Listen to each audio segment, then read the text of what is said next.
Holocaust. What's wrong Yeah, with you? Papa King, I'll give you one. I'll give you one thing, right? In West Africa, me, I always been your ally in certain things. When you're right, I'll say you're right.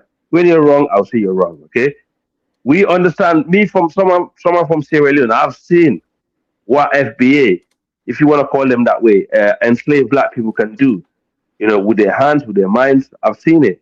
They managed to build and establish a settlement called Freetown, which is absolutely beautiful. One of the But they're most great unique people. cities. They're great people.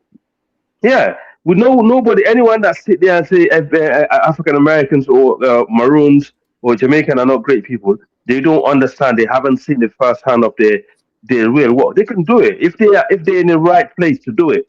Trust me, they can, because their legacy in West Africa is still living on.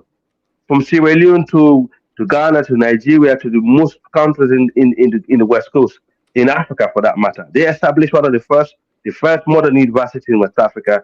They helped develop places like Lagos and other countries. So you cannot count them out. But however, the way he is going on about this FBA thing is very divisive. This is not what we need at this time.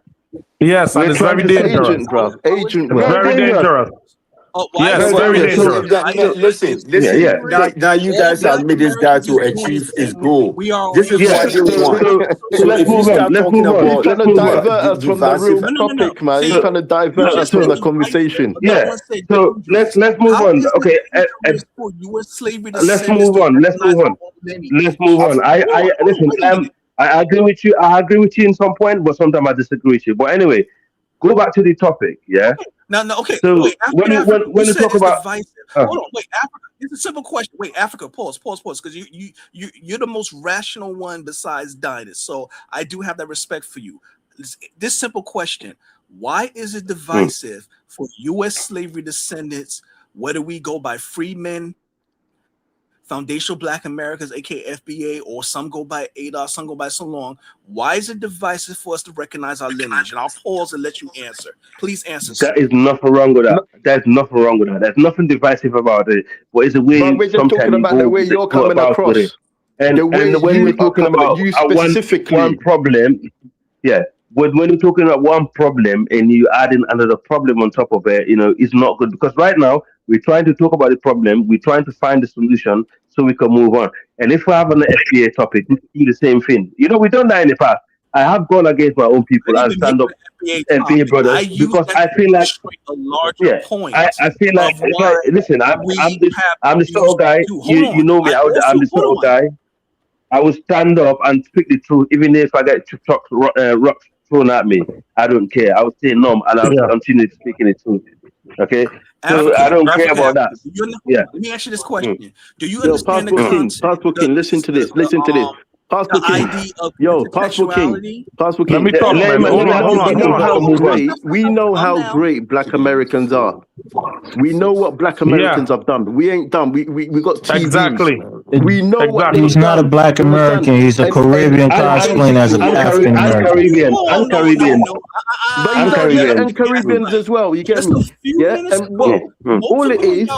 We own nothing. Just listen to how he says Caribbean. He said Caribbean. Now you want to He has an accent, bro. Elvis, let's be honest. Caribbean countries. No, Caribbeans are great, but it's just a shame. It's just a shame he embarrassed of his own heritage and he's trying to cling to somebody else's heritage. Well, all I'm saying is Caribbean countries have higher GDP than many African countries. Okay. All right. Babaliko, let me just land and you can come on 1 second. Okay.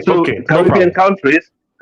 Caribbean countries have a higher GDP than many African countries. Many, even those little islands that you see, it's because they manage their country really well. Okay, it's not because they rely on the white man. These countries are predominantly black, and they manage it. So FBAs or Afro-Caribbeans. Tell Passport Queen to be proud of his Caribbean heritage. Okay, but Elvis, just stop. So reality is, the reality is, Alvis is not making comparison. He's just saying that the guy should identify himself with where he's from. Okay. That's what he's saying. Okay. He's not making any comparison. He's just saying the guy should, if he's a Caribbean, tell that he's Caribbean. Bro, I went to school in this country, right? I know African Americans. I know their vernacular. I know their accent. You don't have their accent, bro. You have a Caribbean accent trying to mask it. I can tell. Bro, Let's Africa, move relax, on, bro. man. Chill Let's out. leave this. Let me have a This conversation. you know. Stop interrupting me. Chill out. Leave this clown I'm alone, talking to man. Pascal Let's King. Be move on quiet with for a the second, topic, bro. You man. had your chance. Let me speak. I'm a man. You don't gotta You're supervise me. You're winding him up. You're winding him up. Okay, You're winding him up. be quiet, bro. Clown alone, man. Fine, Let's that's get on with fine. the Let me have a topic. conversation with him. We're not getting that because I'm speaking. Elvis, You're not doing that because I'm speaking. No. Let's get on with the topic. No. You've been speaking. Don't tell me I'm not doing that because you're speaking. Be quiet, man. You don't run shit here. I'm supposed to be speaking and you're talking over people. Just be quiet. Nah, you've been speaking. I've been quiet. I've been muted for some time. Let other people speak. Oh my God. Okay, Baba Liko, is your turn. Speak. Bro, you have an accent. We hear your accent. Even the people in the chat hear your accent.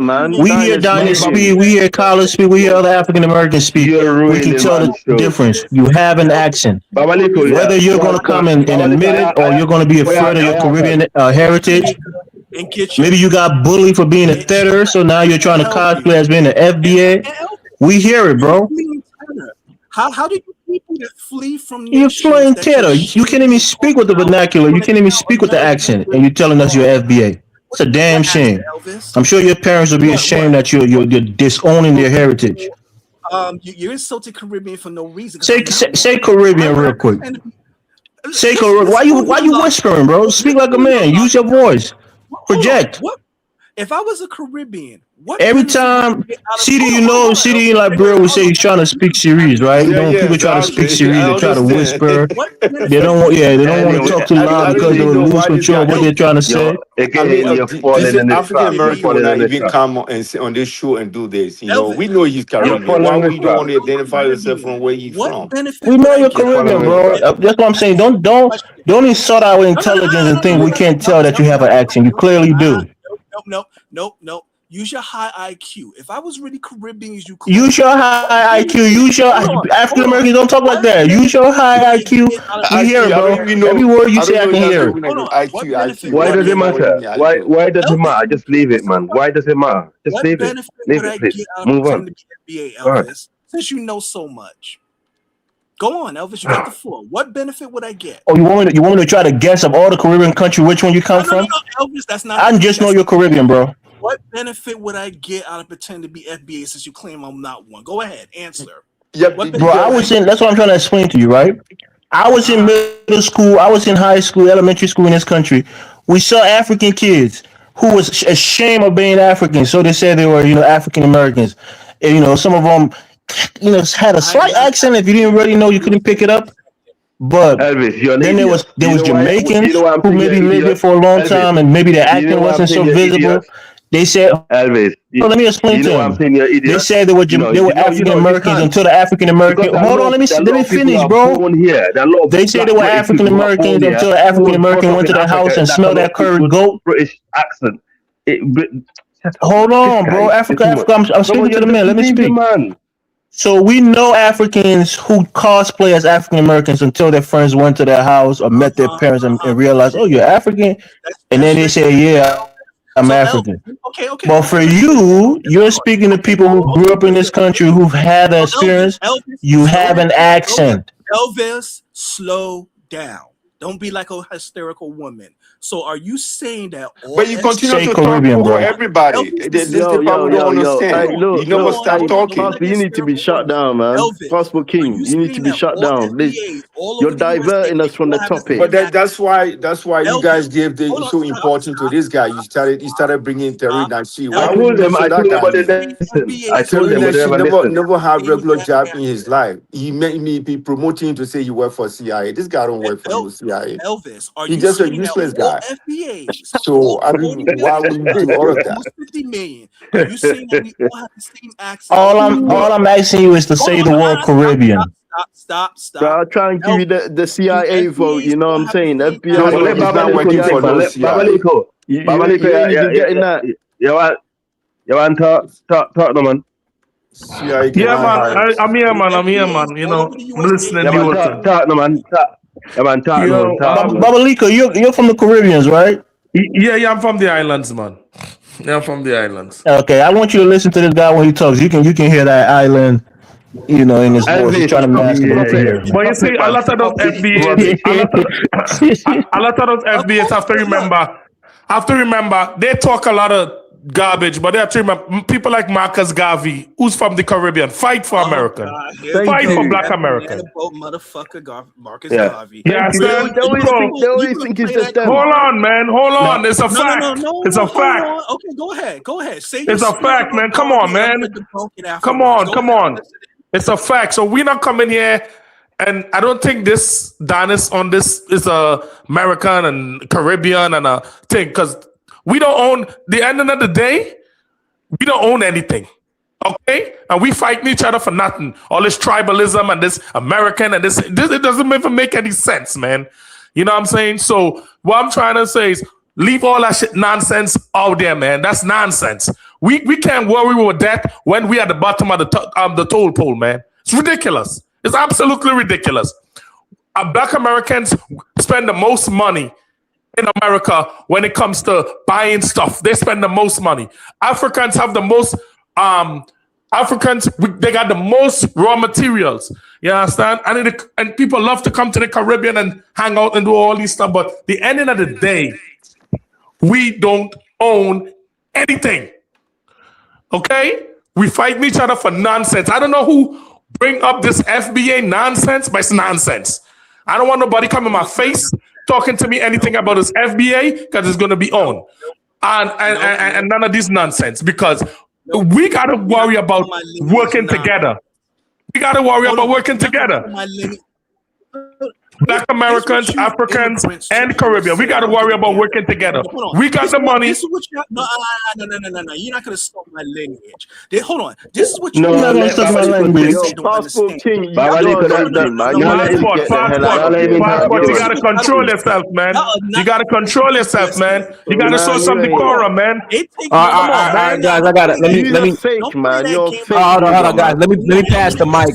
Hold on, we got some new people on the panel. Let me pass the mic to Vice Roy. He's not gonna give you. Y'all want to throw rocks and hide your hands, bro. We hear your action, man. We're not throwing rocks and hiding our hands. It takes a pen stroke, and y'all will be. All right, go ahead, Vice Roy. Go ahead, unmute yourself. Yeah, thank you, Dice. Can you guys hear me? Loud and clear. All righty, perfect. Yeah, I mean, first of all, this show, the topic isn't even about FBA. So I don't know where like this guy came from, but the whole FBA versus African diaspora thing is really stupid. It's exactly. Really low-hanging fruit. It's like arguing to see who's the world's tallest midget. Like, the Black Americans, are they great people? Of course, obviously there are great Black Americans. Are there some great Africans? Yes, but we have to take a step back and look at the overall picture of us as a people, right? Black Americans live in this country. They don't control a single industry. We in Africa, we have tons of natural resources. We don't control anything. So it's like, what are we even arguing about? What is there? That's what I'm saying. It's just very stupid. It's very stupid. We're not progressing, and I hate to say it, but this is why other races outperform us in damn near everything. We're sitting here arguing about the stupidest shit. I'll pass the mic. When you look at the Europeans, it's TMITH. Is your turn. Go ahead and mute yourself. It's the man in the high castle. Oh, go ahead. Welcome, everybody. Welcome, proud Americans. Rise and shine. It is the man in the high castle. And I give my pleasure to this panel to let you know, inform you that America is doing strong, doing great, and common sense is back again. We are the best. And foundational Black Americans, we're full-blood Americans. We're indigenous to this land. See, yes, you guys were talking about Ghana and Nigeria.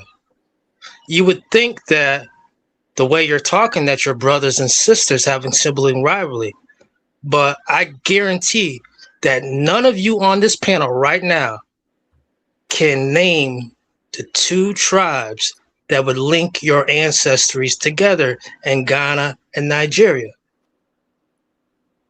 I'll give you 30 seconds. What are you talking about? Yeah, another guy. What if you're not from Ghana or Nigeria? Nigeria? They're crew. Let me just give you this, right? I come from the crew people, right? There are crew people. See, this who is live what in I'm talking Nigeria. about. 30 seconds. Get it together, one of you. I You just got said it. 10 I just seconds. gave 10 you the seconds. connection. Okay, The crew so people right that live now, in Nigeria. just you who's talking about. I give you Is that the 15 Ijo seconds. people, Elvis? Ijo. Ijo people also are related to my people. Yeah. They're the oldest, as we were talking about yesterday, they're the oldest people in Nigeria. They travel down there from the Niger River. So us people in the far west of where you call the Senegambia, Liberia, Guinea Coast, we're the oldest West Africans. So all the So others came so there later on. you're saying Black American is indigenous to America. That's what you're saying? Full blood That's what Americans who are foundational were indigenous to America. Now, When did they doing Mansamusa, man? Doing Mansamusa, brother, is it? Doing Mansamusa, brother. The man in the high castle. I have a quick question for you. If Black Americans, y'all guys couldn't even answer that question. Listen, and I'll answer it for you then. Thank you. Because it's so sad. If Black, hold up, let me ask the question, right? So if Black Americans are indigenous, you don't even know yourselves out there, bro. Can I ask you? Can I ask the question? If Black Americans are indigenous, one at a time. Let the guy ask the question. Hold on. Let the guy ask the question. If Go ahead. If Black Americans are indigenous to this land, right, and they were here before the Europeans came, what were their practices? What foods did they eat? What major cities or centers of trade did they have, and what language did they speak before? And why did it needed more slaves? Why did it need more slaves from Africa? Explain that too. Yeah. So your whole panel wants to do a 9 versus 1? Great. No, we're just asking questions to understand, brother. What we say? We throw it back at you. I'm gonna teach each and all of you something. All right. Go ahead. First of all, our language originally is bust you upside your motherfucking cranium. Exactly. You have I'm not with exactly. them. I'm not with them tedders. Man in High Castle, we're on the same page. Same You sound like So an y'all honorary can't answer. tether to me, So bro. y'all can't And answer. they sense it too. So you Wow, guys I smell the pheromones. I smell the pheromones. You're trying to look for a friend, and he called you out, bro. He know you're a theater, man. Pastor Quinn. I smell the pheromones. I smell the pheromones. I smell like rotten coconut milk and You rice. gonna make me? You gonna make me? Can you answer the Smell like question or not? it smells like old rice and peas and rotten coconut Yo, milk. let's get back to the topic, man. Back to the topic. Can you answer or not? The man in the high castle. Back Can you to answer the question or topic. not? Yes, sir. Can you answer, please? Who is this speaking? This is Viceroy Dolo. I asked if Black Americans are indigenous to America and they were here. Where are before your you- people from? Bro, can I? Why can't you just answer the question? Why? Like, what is? Are you, bro? If Black Americans are indigenous to this land and were here Yes, before sir. Europeans, what was the major city or center of trade? What language did they speak? What traditions and practices did they practice before the Europeans came? That's a great question. First and foremost, I love to be clear, but if you could be clear yourself, could you take the spoiled coconut milk and rotten rice and peas out your mouth first? So you can't answer the question. Could you take the spoiled green bananas out your mouth first? So you can't. Bro, answer the you're question. deviating now, man. You're showing weakness. Yo, the FBA people. Can you just- take that that's bush meat out weakness, your boy. mouth, sir? Are all of y'all this stupid? Can you take that That's bush meat out your weakness, mouth? man. I'm speaking American English. You hear that Yankee Yo. accent? Hey, listen, let's get Bro, I grew up in let's get America. back to the topic, yeah? Let's get back to the So topic. we're talking about Nigeria and Ghana, So the man in the high castle. the you two can't answer my tribes question. that would link y'all You can't to. answer my question. Who are the two Yeah, tribes that that's would it. link y'all to? Y'all couldn't even answer it. There's 9 of y'all. You Bro, Nine you y'all can't tethers even on the panel. answer your own lineage. You're trying to claim indigenous, yeah. And bro asked you a question, you can't even answer it, bro. So Hey, who are you to question Uncle other Sam, people about their lineage? Uncle Sam knows what time it is. He already knows. Yo, leave that out, know? man. Look, let's just get back Yo, to the some of y'all topic. Black Americans, Let's get back y'all to need the to get off topic. your high horses, man. Bro, are you? Get off your high horses with this nonsense, man. Yo, you guys are buzzing, man. You're We Stay off the love, perk, man. we love, we Stay off the super perk. necessary. Check this, man in High Bro, We Castle. love, I am we not super no necessary. If I was Do you from have, like, some, an like, immigrant mental background, I would Full blood Americans, we're older than all of Africa. Bro, America was founded in I would be 1750. calling out my fellow immigrants if I was one. So don't put that cheddar BS on me, fam. Yo, that's all I got to say. Don't You put can't that even cheddar- say tether right. You couldn't tether if I was a tether. You can't even say it right, bro. You have an accent. We hear it from a mile away. Can we get back to constructive Instead of saying discussion, throw, yeah? you said throw. I would be throw that on me. You gotta ask him, bro. This I ain't want you to count constructive, down man. from 5 backwards, real quick, sir. What? Count Bro, down from this 5 ain't even backwards. constructive discussions, man. Let's Count get down back to from the 5 topic. Yo, backwards. this is ridiculous, man.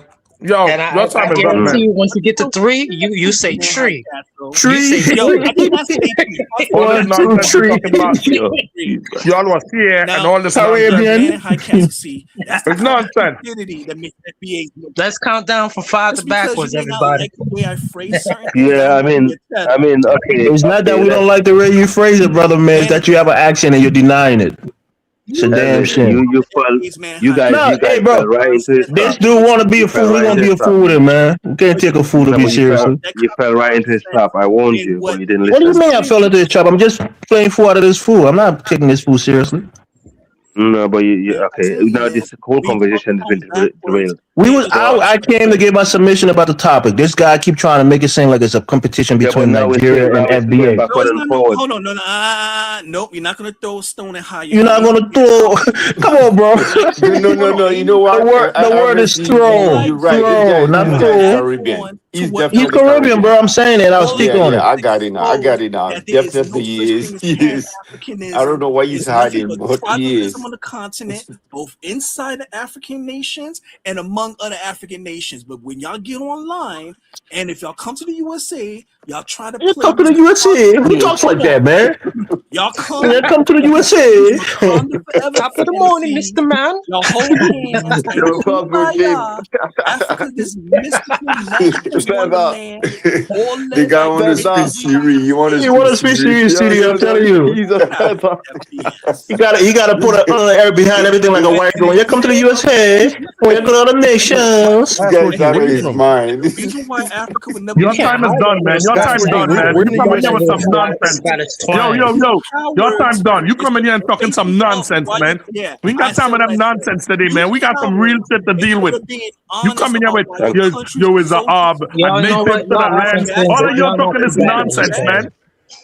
No, there's no nonsense. No, it's not no nonsense. But you see, the man could be. There's no the man record. could There's be no from. record of that. There's no record of that. You project. There's no record of try that. to take credit for Black Americans where they go by Okay? foundational Black Americans. Nobody trying to take credit for no Black Americans nonsense, man. They go We by give y'all your respect. We give y'all your respect. Nobody trying to take that. Y'all always trying to make up some kind of versus something, man. Man, we tired of this nonsense, man. We got real shit to worry about. We got real shit to worry about. That's a real Caribbean talking there. He's proud of his heritage. He's not hiding who he is. Learn from him, Passport King. About Nigeria, right? Hold What on. are we to worry about, man? Okay, Passport King, can you speak about the topic and you can move on? Trying to run a reparation scam. Okay, Passport King, whether you're African American, you're Caribbean, just speak about the topic and pass the mic. Okay. This guy would never let anybody speak. That's the problem. I You're got a quick- if you- entertaining. You would never let anybody No, but speak. You're just let me talk about the topic. Arrogant. If y'all are now, so individuals, speak. Arrogant little I'm fool. speaking now, so speak. Okay, let him speak about the topic and pass. What is he speaking that you will listen to of Africa? Tell me what is sense that this guy making? Tell me. He's not making no sense. Exactly. Come on, Africa. That's enough, man. We don't want to hear nothing with this. Anybody come on here with this FBA and all this nonsense, this versus shit? I don't want to hear it, man. Yeah. We need to work together. All this is nonsense, man. Yeah, it's true. nonsense. No, I agree. That's the gaslight. We got Dr. Africa. We got Dr. Africa. We got Dr. Africa from Zimbabwe. She has Americans with her, and she goes to these different countries and they help. We don't want to deal with these nonsense, man. So none of you guys, none of you Africans believe y'all really related to one another. Like how many generations are y'all removed from each other? From no, but listen, we West African, we're very related people, directly or indirectly. There's no doubt about that. You know, some of this tribe that still fighting each other, they actually is very related. Don't forget that. Just because they fighting each other doesn't mean they're not related. Sometimes they fight over resources. Sometimes they fighting over power. Sometimes they fighting over land.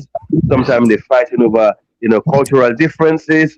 But it does not make them any difference to who they are. They speak. The majority of them speak Niger-Congo languages. Majority of them carry similar bloods. Majority of them carry similar DNA and genetics.